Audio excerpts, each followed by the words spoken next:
Japan से आई अच्छी खबर ने भरा बाजार में जोश। निफ्टी 18,100 के पार। बैंक ऑफ जापान ने अपनी मॉनेटरी पॉलिसी में कोई बदलाव नहीं किया। मेटल में दूसरे दिन अच्छी तेजी। फ्यूचर एंड ऑप्शंस गेनर में सबसे ज्यादा मेटल शेयर्स। सीएलएसए ने टाटा स्टील, जेएसपीएल, हिंडाल्को और जेएसडब्ल्यू स्टील के टारगेट बढ़ाए। कहा चीन में तेज रीओपनिंग मेटल सेक्टर के लिए बड़ी राहत। आईटी शेयर्स में अच्छी खरीदारी। लगातार छठे दिन दौड़ा निफ्टी आईटी इंडेक्स। इस महीने अब तक 4% उछला। जनवरी में एचसीएल टेक ने लगाई सबसे ज्यादा 7% की छलांग। महंगे वैल्यूएशन और बड़े निवेशकों की बिकवाली की चिंता में नाइका में तेज गिरावट जारी। पिछले एक हफ्ते में शेयर करीब 20% टूटा।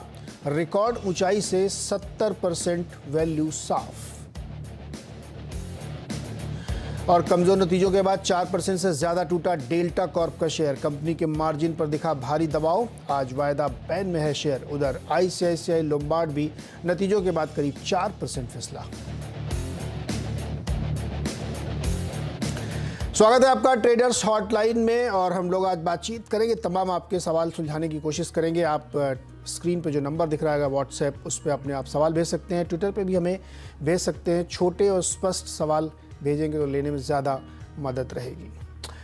और आज हमारे मेहमान हैं जो आपके सवालों के जवाब देंगे। इनक्रेड इक्विटीज़ के वाइस प्रेसिडेंट गौरव बिस्सा। गौरव, बहुत बहुत स्वागत है आपका सीएनबीसी आवाज़ पर। और मार्केट एक हरियाली के साथ कामकाज कर रहा है और तीनों इंडाइसेस अच्छे मूव दिखा रहे हैं।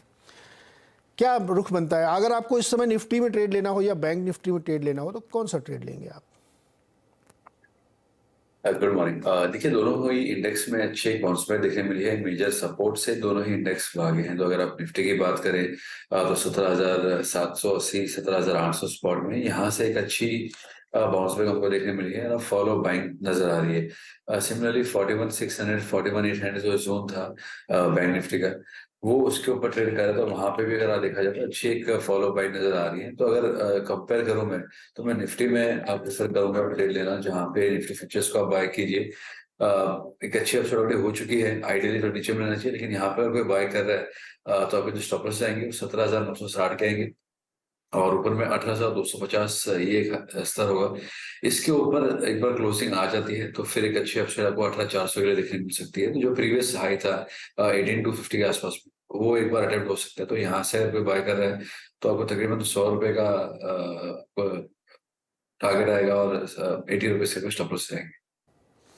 ओके, तो ये हो गई इंडेक्स पर आए। लेकिन फ्यूचर्स में आप देखें तो अलग अलग तरीके के स्टॉक तेज़ी दिखा रहे हैं। मेटल तो है ही ऑब्वियसली, तो टाटा स्टील में एक बढ़िया तेज़ी, जेएसपीएल, सेल, हिंडाल्को, इस सब में तेज़ी। इसके अलावा ट्रेंट आज बढ़िया अच्छी तेज़ी दिखा रहा है कि 2.5-3% की। सीमेंस में लगातार तेज़ी है। एक बड़ा ऑर्डर रेलवे के साथ इनका फाइनल हुआ है। मैक्स फाइनेंशियल में भी अच्छी तेज़ी है। लेकिन वीकनेस कहाँ है? आईसीआईसीआई लोम्बार्ड 4.5%, डेल्टा कॉर्प 4.5%, नतीजे कमज़ोर थे। मणप्पुरम फाइनेंस में लगातार दबाव ऊपरी स्तरों से अब देखने को मिल रहा है। 2% से ज़्यादा कमज़ोर है। अदानी इंटरप्राइजेस 3571 पे आ गया है 2% कमज़ोरी के साथ। करो, अदानी इंटरप्राइजेस में कोई राय है आपकी? 1571 का भाव, 3571 का।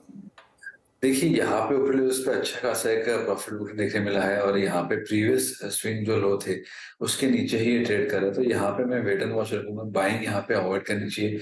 ऐसे स्टॉक्स को जो काफी भाग चुके होते हैं, बेटर होता है कि आप उसको थोड़े ऊपर लेवल से बाय करें तो बेहतर होता है। कंफर्मेशन आपको देखने मिलता है। तो यहाँ पे मैं बाय करने की सलाह बिल्कुल नहीं दूंगा। मैं अगर किसी को बाय करना भी है तो मैं कहूँगा एक बार इसको 3720 के ऊपर जाएगा तो ही बाय कीजिए, जब तक इसको अवॉइड कीजिए।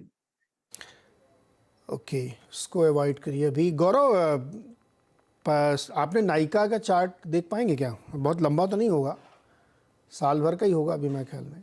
कैसा लग रहा है इस समय? जी, देखिए यहाँ पे एक पेक्युलर पैटर्न है जहाँ पे सभी जो न्यू एज कंपनी उसमें आपको देखने मिला है। प्रीवियस स्विंग लोग को ये तोड़ता है, नीचे चला आता है, फिर एक हाई बनाता है। जब तक वो पर्टिकुलर स्विंग हाई पार नहीं करता है, स्टॉक्स को अवॉइड करना चाहिए। यहाँ पे भी अगर आप देखेंगे तो पहला जो स्विंग लो बना था 200 के आसपास का था। स्टॉक नीचे आया तकरीबन 160 तक, फिर उसने हाई बनाया था 220 तक का। उसको वो पार नहीं कर सका और फिर एक स्विंग लो बना है। इसी तरह के कंटिन्यूस स्विंग लो बना रहा था। यहाँ पे स्ट्रक्चर इसका काफी वीक है। आपको इसमें थोड़े बहुत डायवर्जेंस आरएसआई में देखने मिल जाएंगे, लेकिन वो जब हिस्ट्री बहुत कम होती है तो आपको आरएसआई उतना अच्छे से बिहेव नहीं करते। मैं कहूँगा यहाँ पे वॉल्यूम के साथ में गिर रहा है, एक बार अवॉइड कीजिए। इसलिए वन बाय कीजिए कि आपको ऊपर से 50% गिर गया है, 60% गिर गया तो मैं बाय कर लूँ। वो रीजन से आप बाय मत कीजिए। एक बार रिवर्सल आने दीजिए, भले ऊपर बाय कीजिए, लेकिन इसको ऊपर बाय करना अच्छा है राधा नीचे में।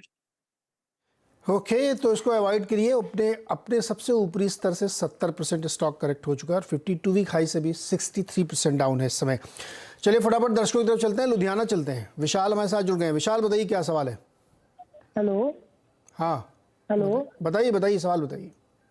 सर ना मेरे पास पतंजलि फूड्स के 100 शेयर हैं 1400 के भाव में, और मैं 1 साल तक होल्ड कर सकता हूँ। ओके गौरव, हाँ जी, पतंजलि तो फूड कैसा लग रहा है? 1 साल तक होल्ड कर सकते हैं, हालांकि अभी इनको नुकसान है। देखिए, पतंजलि फूड्स की अगर बात की जाए तो एक ट्रायंगल पैटर्न फॉर्मेशन हमको देखने मिला था। एक 2 साल का ट्रायंगल है, ब्रेकआउट देखने मिला। ब्रेकआउट का रीटेस्ट है। यहाँ पे अगर एक बार इसकी क्लोजिंग अगर यहाँ से अगर 1080 के नीचे क्लोजिंग आती है तो इसके स्ट्रक्चर फिर बिगड़ जाएंगे। स्टॉक जो है एक बार उड़ के 950 से 1000 के लेवल आ सकते हैं। तो मैं ये नहीं कहूँगा लॉन्ग टर्म में चार्ट्स खराब है, लेकिन शॉर्ट टर्म में अगर आपको 4-6 महीने का नजरिया है तो क्रिटिकल लेवल्स, क्रिटिकल सपोर्ट्स है वो 1080 के हैं। उसके नीचे का जगह आपको एक बार रिव्यू करना चाहिए कि मुझे होल्ड करना है नहीं करना है, क्योंकि फील्ड ब्रेकआउट्स काफी दिक्कत दे देते हैं। तो यहाँ पे फिलहाल ब्रेकआउट के आसपास में झूल रहा है। 1080 इनके लिए एक रिव्यू लेवल होगा।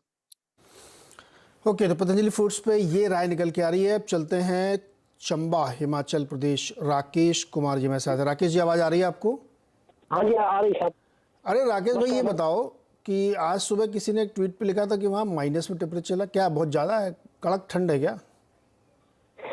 ठंड है। क्या टेम्परेचर कितना है आपके यहाँ चंबा का?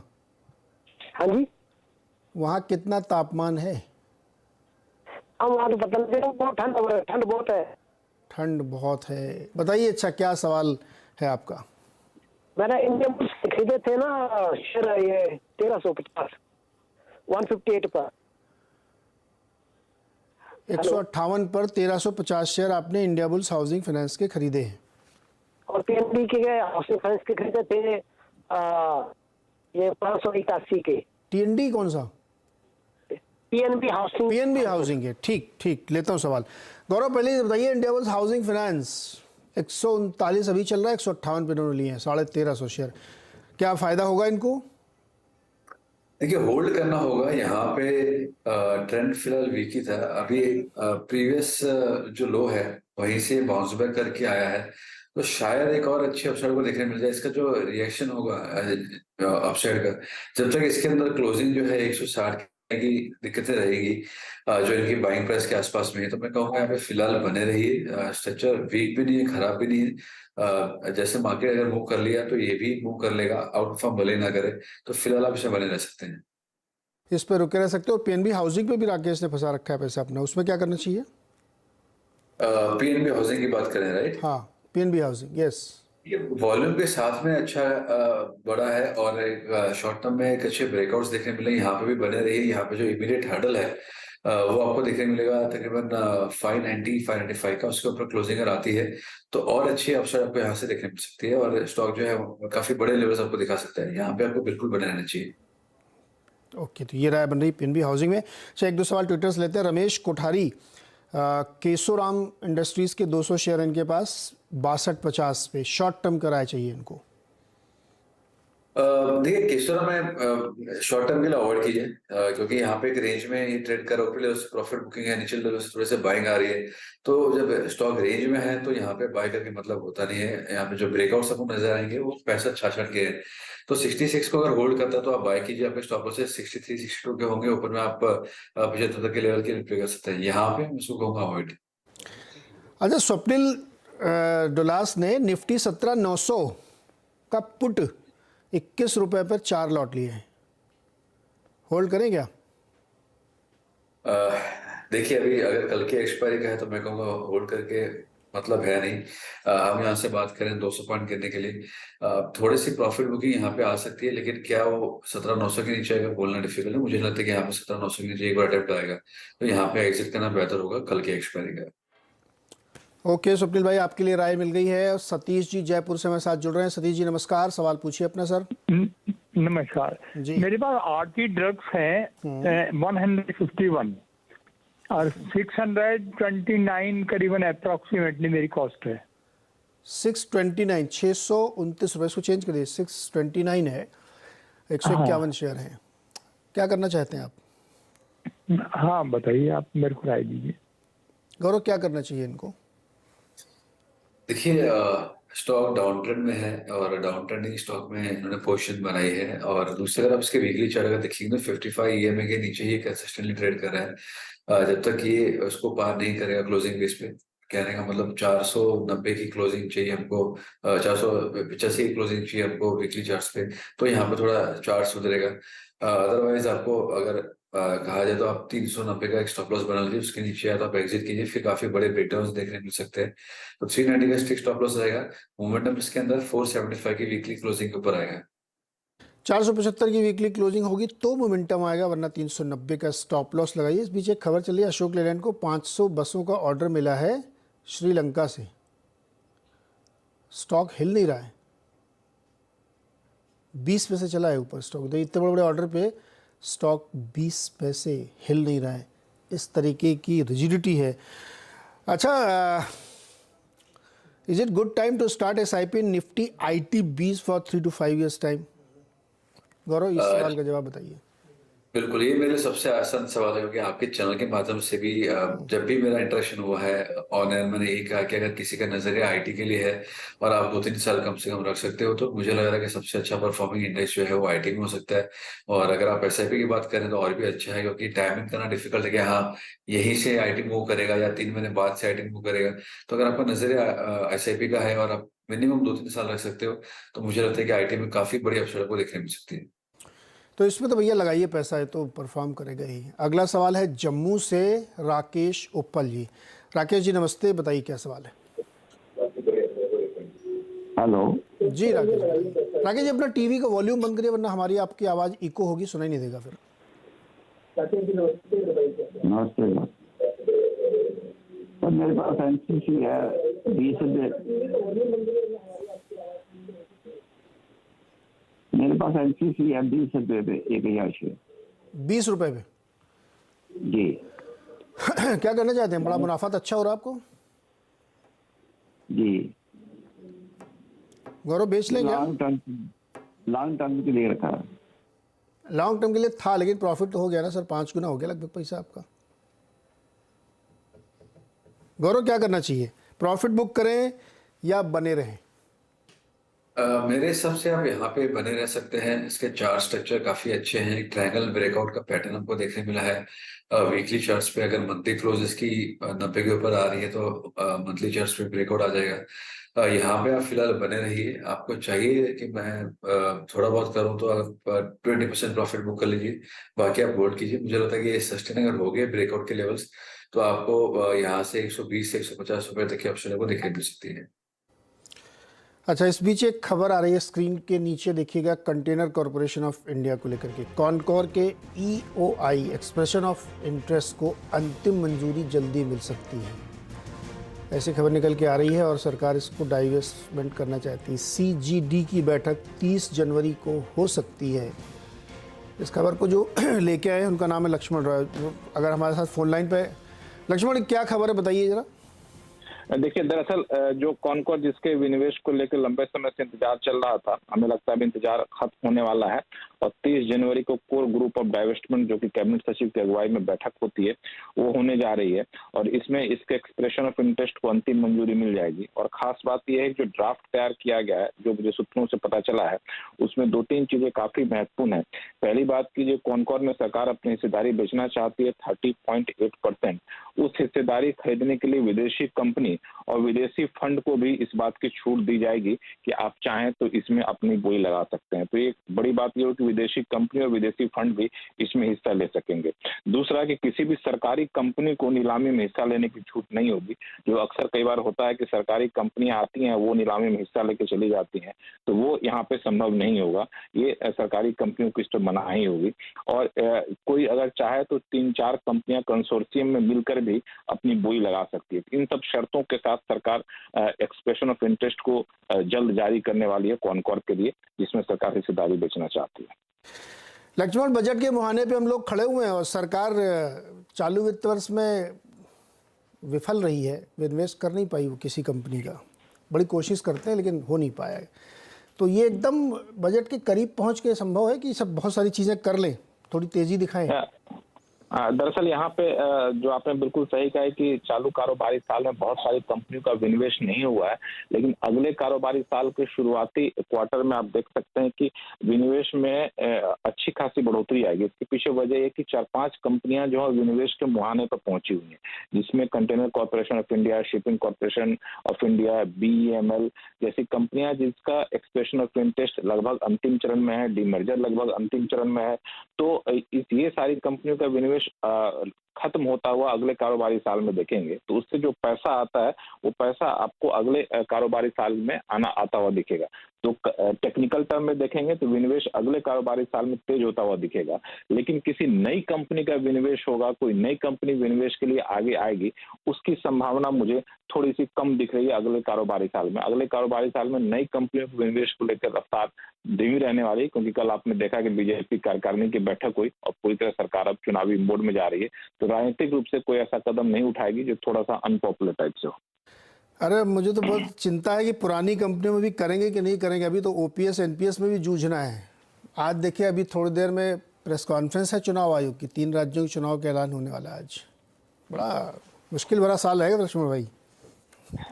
नहीं, ये साल आर्थिक लिहाज से अगर आप कहें तो जो रिफॉर्म के मोर्चे पे कहें तो ये साल मुश्किल भरा रहेगा, और रिफॉर्म को मोर्चे पे बहुत ज्यादा रिफॉर्म हो पाएगा मुझे लगता है कि ये मुश्किल लग रहा है। यहाँ तक कि रिफॉर्म के कुछ सारे कदम जो उठाए गए थे, उस कदम को सरकार थोड़े से दबी जुबान से पीछे हटते हुए दिखे तो आपको आश्चर्य नहीं होना चाहिए। अच्छा, आप जुड़े ही हैं तो मौके का फ़ायदा उठा रहा हूँ मैं। बजट में कुछ ऐसा हो सकता है कि जिससे आम आदमी को बड़ी राहत मिले, इंस्टेंट वाली। ये नहीं कि मैं बहुत बड़े बड़े इंफ्रास्ट्रक्चर बनाऊंगा तो फिर आपको नौकरी मिलेगी, फिर आप खर्चा करेंगे, फिर ये सब नहीं। तत्काल वाला कुछ मामला बनेगा कि नहीं बनेगा? नहीं, तत्काल वाला मामला बिल्कुल बनना चाहिए और बनेगा, जो अब तक संकेत मिल रहे हैं। क्योंकि जो भी बजट की मीटिंग वगैरह हो रही है सरकार के अधिकारियों के बीच में, प्रधानमंत्री कार्यालय और वित्त मंत्रालय के अधिकारियों के बीच में, तो वहाँ पे सबसे ज्यादा जो चिंता जताई जा रही है, फिर केंद्रीय मुद्दा जो बैठकों का है वो है आपको खास तौर से कि कैसे मिडिल क्लास को तुरंत राहत दी जाए। तो ये जो राहत देने वाली बात है, इस पे लगभग काफी मंथन हो रहा है और कोशिश ये की जा रही है कि कुछ ऐसे कदम उठाया जाए जो 2 साल 3 साल बाद नहीं, बल्कि हम कदम उठाएं और तुरंत में उसकी राहत लोगों तक पहुंच जाए, ताकि लोगों को लगे कि हमें कुछ मिला। तो उसमें से 1-2 जो एलिमेंट है वो आपको खास तौर से जैसे कि इनकम टैक्स में रिलीफ देना, तो आप हो सकता है कि आप नए इनकम टैक्स रिजीम में कुछ इस तरह से बदलाव हो ताकि तत्काल टैक्स पेयर्स को राहत मिलता हुआ दिखे। होम लोन जैसे सेक्टर है, एम्प्लॉयमेंट जैसे सेक्टर है, तो कुछ राहत तत्काल तो देना चाहेगी सरकार। और जैसा लग रहा है बजट की तैयारियों को लेकर के कि इसके तमाम विकल्प तलाशे जा रहे हैं और फोकस इस बार मिडिल क्लास पर रहने वाला है। क्योंकि हिमाचल प्रदेश में चुनाव की हार, गुजरात में भले ही चुनाव जीत गए हों, लेकिन वहां के जो फीडबैक थे प्रधानमंत्री के जाने से पहले, वो साफ तौर से था कि मिडिल क्लास में एक थोड़ा सा अपेक्षा ज्यादा है सरकार से। तो मुझे लगता है कि इन सब फीडबैक के आधार पर सरकार कोई रिस्क नहीं लेना चाहेगी 2024 के लिए। अच्छा, एक बहुत छोटा सवाल और छोटा जवाब। और ओल्ड पेंशन स्कीम को लेकर कुछ खुशफुसाहट सुनी क्या आपने? बिल्कुल सुनी है, और CNBC आवाज ने करीब 3 हफ्ते पहले बताया भी था ये खबर कि ओल्ड पेंशन स्कीम भले ही सरकार लागू ना करे, लेकिन नई पेंशन स्कीम में कुछ ऐसा बदलाव कर देगी ताकि ओल्ड पेंशन स्कीम की खासियत उसमें शामिल हो जाए और लोगों की शिकायत दूर हो जाए।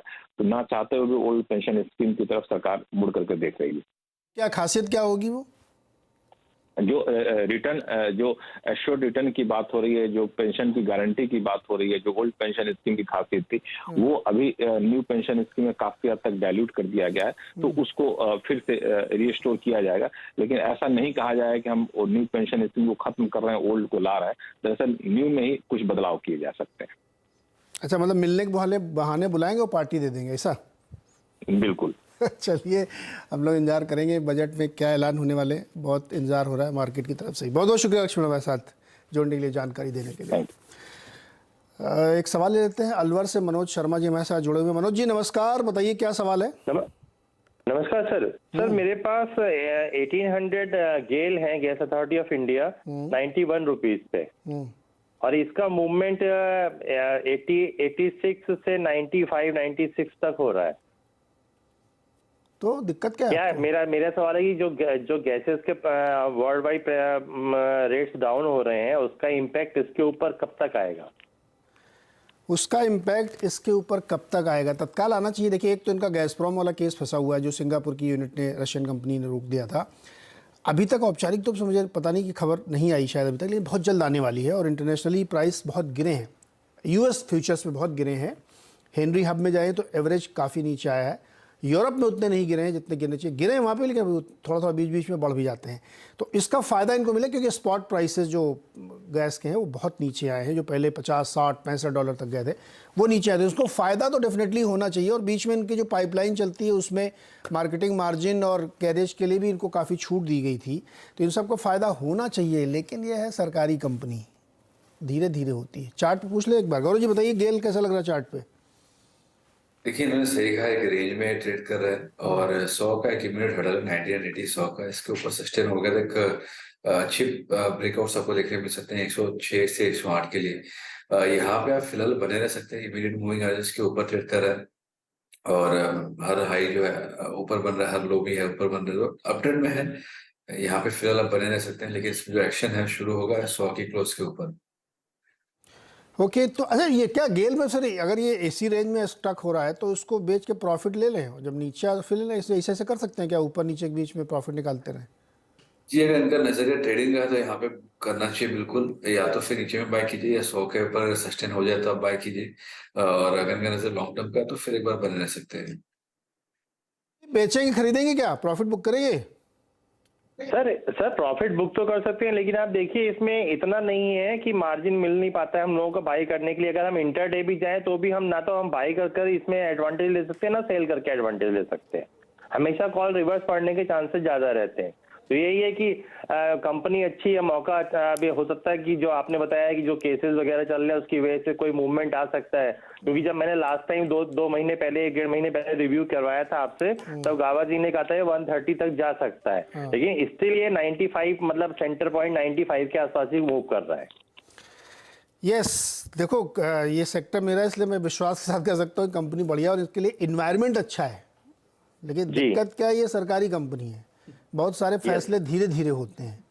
तो वो कब होंगे हमको भी नहीं पता। अभी हम थोड़ी देर पहले ना लक्ष्मण से चर्चा कर रहे थे कि वो पिछले 2022-23 में कोई डिवेस्टमेंट नहीं हो पाया है। सरकार प्लान बहुत बनाती, ईओआई मंगाती, बैंक ऑफ महाराष्ट्र नहीं, आईडीबीआई बैंक कितने दिनों से बेच रही है, नहीं बेच पा रही है।